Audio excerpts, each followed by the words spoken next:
Hey friends, Jeff here from Bygone, talking about this girl. 94 F150 with just 53,000 original miles. I just want to talk about ownership history and some of the mechanical work that's been done on the truck. As we talked in the last video where I walked you through the history of the truck, I want you to know that we do have a couple copies of early titles here from Mississippi. Again, this was in the Dunn family until 2019 when I purchased it. I then sold the truck to a gentleman in Arkansas and then repurchased it earlier in the year. Say, after I got the truck, and I'm going to read a little bit from my original description when I sold the truck. My instinct with vehicles with low miles like this is to always preserve, but there's a balance between safety and preservation, or drivability and preservation. And I knew that folks would want to drive this truck. When I got it, it had just a little bit of a rough idle. And I thought, man, just because of the age, I'm going to go ahead and I'm going to replace. I could have just started with the fuel filter. And I'll be honest with you, I suspect it was the fuel filter right out of the gate.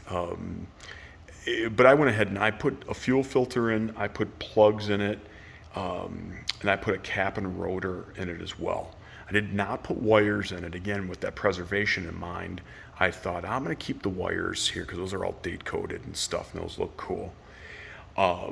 After I did that, the idle smoothed right out, and as you can see in the ride-along videos, this truck runs and drives spectacularly well. Threw a new air filter in it at that time. Oil was changed, as well.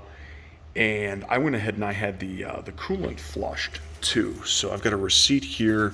I had a local shop do that work. And serpentine belt I did as well. It was starting to crack and that bothered me. So I did that. But again, remember that the upper and lower radiator hoses, wires, other brake hoses, things like that are original on the truck. I'm assuming that the next owner isn't going to want to daily drive this and is okay with that, but just keep that in mind in the event that you want to start racking miles on this truck. So now, fast forward, and before I do that, I want to mention too that the tires were replaced by Mr. Dunn's sons shortly before I purchased it. So these appear to be the same tires that were on the truck when I first owned it back in 2019. So now fast forward, I sold the truck in 2019 to a gentleman in Arkansas, and he did a little bit of work. He had the transmission fluid changed in the truck. We've got a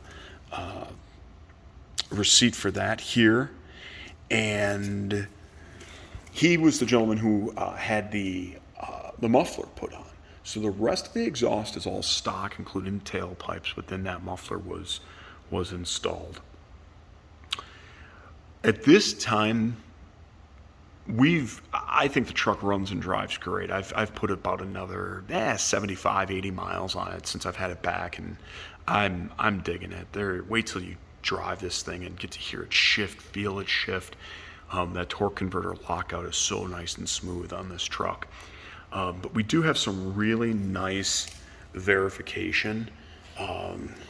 Not only do we have a Carfax that goes through the ownership history and verifies, the truck hasn't been, it says it hasn't been in an accident and things like that. But we do have some other registration applications and things of that sort that help verify the miles. So we've got here, if the family had an envelope, just kind of tracking the ownership history, because remember, it went from Mr. Dunn to Mrs. Dunn, and then to one of the sons, and then one of the sons passed. So then it was the other son who sold me the truck. But just some nice documentation that goes along with it as well. Ladies and gentlemen, I don't know what else to say. It's just such a darn honest pickup truck that anyone, I think, would be absolutely honored to have in their collection. It's got to be the rarest color combo out there. It's a short bed, it's a V8, it's an XLT. It's never been used like a pickup truck. It's never had a hitch on it, gang. And she's just something else. Thank you. Thanks so much, and don't hesitate to reach out with any questions you may have. I'm happy to answer anything that I can. Take care.